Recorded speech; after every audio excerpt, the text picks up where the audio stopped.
Good morning, everybody. Welcome to the Vicarage here in Penn. Lovely to see you, and thank you for joining us, continuing our adventure through the remarkable book of Exodus. And it's Friday morning, and lovely to see you, and thank you so much for joining us today. Friends, today we're in Exodus and chapter 4, which we pick up the story with Moses talking to God at the burning bush. So without further ado, Exodus chapter 4. Then Moses answered, "But suppose they do not believe me or listen to me, but say, 'The Lord did not appear to you.' The Lord said to him, 'What is that in your hand?' He said, 'A staff.' Then he said, 'Throw it on the ground.' So Moses threw the staff on the ground, and it became a snake, and Moses drew back from it. Then the Lord said to Moses, 'Reach out your hand and seize it by the tail.' So he reached out his hand and grasped it, and it became a staff in his hand, so that they may believe that the Lord, the God of their ancestors, the God of Abraham, the God of Isaac, and the God of Jacob, has appeared to you." Again the Lord said to him, "Put your hand inside your cloak."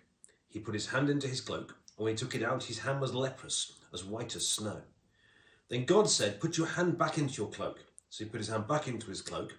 When he took it out, it was restored like the rest of his body. If they will not believe you or heed the first sign, they may believe the second sign. If they will not believe even these two signs or heed you, you shall take some water from the Nile and pour it on the dry ground, and the water that you take from the Nile will become blood on the dry ground. But Moses said to the Lord, "O my Lord, I have never been eloquent, neither in the past nor even now that you have spoken to your servant. But I am slow of speech and slow of tongue." And the Lord said to him, "Who gives speech to his mortals? Who gives them mute? Who makes them mute or deaf, seeing or blind? Is it not I, the Lord? Now go, and I will be with your mouth and teach you what you are to speak." But he said, "Oh my Lord, please send someone else." Then the anger of the Lord was kindled against Moses, and he said, "What of your brother Aaron the Levite? I know that he can speak fluently. Even now he's coming out to meet you, and when he sees you, his heart will be glad. You shall speak to him and put the words in his mouth, and I will be with your mouth and be with his mouth, and he will teach you what you shall do. He shall indeed speak for you to the people. He shall serve as a mouth for you, and you shall serve as a God for him. Take in your hand this staff with which you'll perform the signs." Moses went back to his father-in-law Jethro and said to him, "Please let me go back to my kindred in Egypt and see whether they are still living." And Jethro said to Moses, "Go in peace." The Lord said to Moses in Midian, "Go back to Egypt, for all those who are seeking your life are dead." So Moses took his wife and his sons, put them on a donkey, and went back to the land of Egypt. And Moses carried the staff of God in his hand. And the Lord said to Moses, "When you go back to Egypt, see that you perform before Pharaoh all the wonders I have put in your power, but I will harden his heart, so he will not let the people go.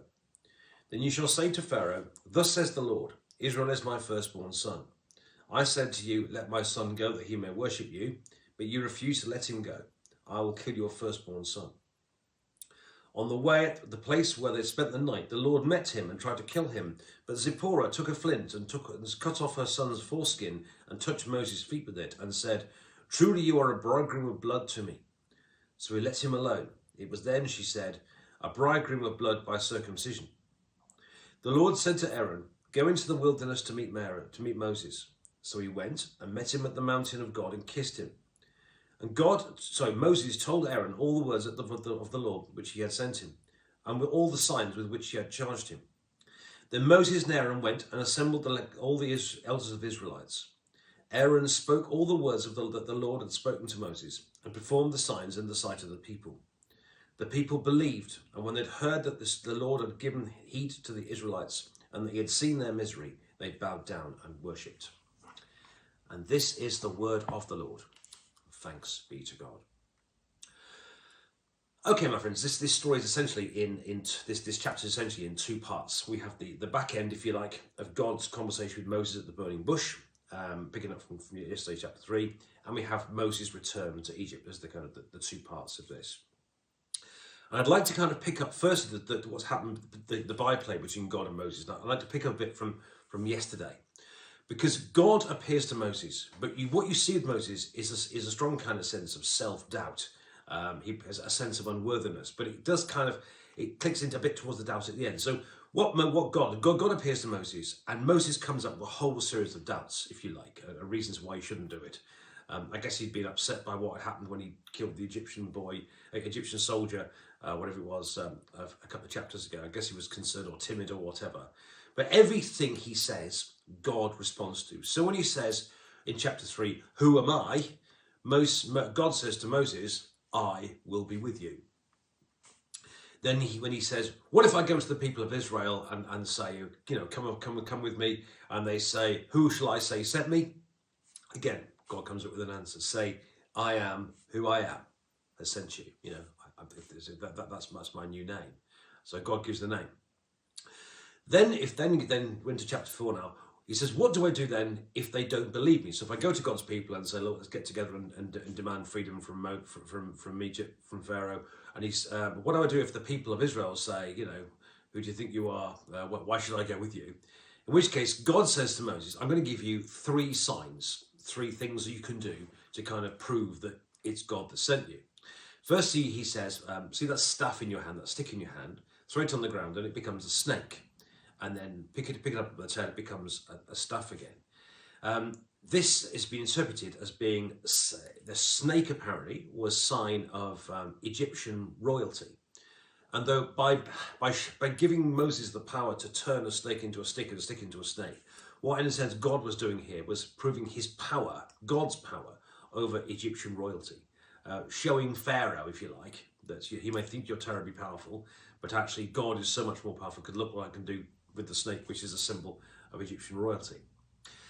And if they don't believe that, God says to Moses, we'll try this one then. Putting your hand out of your pocket and it's covered in leprosy. And then put your hand back in your pocket, but out again and it's not anymore. And that again will be a sign. Thus again, God showing his power over sickness and over death, if you like. Remarkable sign that God is more powerful than sickness and death and that sort of stuff as well.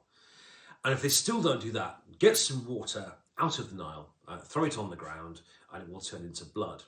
And it's quite interesting. Again, this is demonstration of God's power, because at the time it was the Nile was a sign of life-giving force from Egyptian gods. And what he's able to by taking water from the Nile and turning it into blood and then turning it back to water, if you like, God is showing his power over Egyptian gods. So these 3 signs demonstrate God's power over Egyptian royalty, over sickness and death, and even over Egyptian gods as well. So God says, well, when Moses says to God, what if they don't believe me? Here's 3 signs that I've got power over Egypt, Pharaoh, royalty, Egyptian gods, and so on. I'm more powerful than that. And then, because Moses is still not happy, I'm slow of speech. What shall I do about that? And God says, don't worry, I will be in your mouth. I will tell you what to say, and so on. But then after that, Moses kind of cuts the chase. Please, will you send someone else? He really is trying to duck and weave out of this one. At this point, you hear the kind of the frustration of God in this as well. And at this point, God says to Moses, your friend Aaron is coming, and he will be with you. And you may be slow of speech, but he isn't. And you can work together, and you'll tell him what to say, and he'll say it, and you'll work together. You'll be the Holy One, he'll be the speaker, and you'll kind of go on from there. So here we have Moses coming before God, being instructed by God to do something, but he has all these doubts. But every doubt he has, God equips him. So, who am I? I will be with you. Who shall I say sent me? Say, I am sent me. What if the Israelite people don't believe? Here are 3 signs for you. Signs I've got power over Egyptian gods, royalty, and sickness. But Lord, I'm slow of speech. Don't worry, I'll be in your mouth. Please, will you send somebody else? Well, I'll send Aaron, he'll come with you, and you'll do it together. So here you have this conversation between God and Moses at the burning bush. Moses has his doubts, but God sorts them. God equips Moses and sends him on his way. And in the second half of this chapter, we have Moses returning to Egypt. Now, I do think it's quite interesting here that he's returning to Egypt. He's told by God that it's safe, and he packs his wife onto a donkey. I do think there are some echoes here of Joseph and Mary in the New Testament, with baby Jesus returning when it's safe again after the genocide of Herod. I think you're free to have a look at that one at your will as well. But then as they're on the way back, when after God's told Moses that it's safe to return, the people that were going to kill you are all dead now. God appears to Moses again and tells him what he's going to do. He says, I'm going to tell you to get the people of God's people together and tell Moses to tell Pharaoh to set my people free. But Pharaoh's a stubborn son of a gun, and he's not going to do that. And so therefore all sorts of things are going to happen. And it's going to end up, God tells Moses, with the death of the firstborn son as well. But I suppose the good thing in the end is Moses had his doubts. But then when it came to it, actually Moses did what God told him to do. And in the end, Moses did go back. He trusted God that it was safe to return. He did what God had told him to do. He did gather the people together. And the rest, as I say, is history. So Moses had his doubts, but actually came through in the end. And I suppose in a sense, whilst that must have been frustrating if you're God, I suppose, up to that, it does in a sense remind me of Thomas in the New Testament, who doubted Jesus a couple of times. But actually when it came to it, when Thomas really did believe, when he encountered the risen Jesus, he said, "My Lord and my God." The only time a disciple recorded acknowledges the divinity of Christ. So when Thomas, the doubter, so to speak, came through, he became truly the believing disciple. And actually Moses had his doubts, fought it out with God, but in the end came through and did the business and did what God told him to do. Friends, an exciting byplay here. The combination here of faith and doubt in Moses, that great man of God. We all have our worries, we all have our doubts and frustrations at times. But Moses in the end came through for God, and the rest, as they say, is history. Friends, have a lovely weekend. Do join us at church. We'd absolutely love to see you. Lots of services this weekend. You're very, very welcome. Thank you for joining us today. Have a lovely day. Do please share this message with your friends and enjoy your Friday. And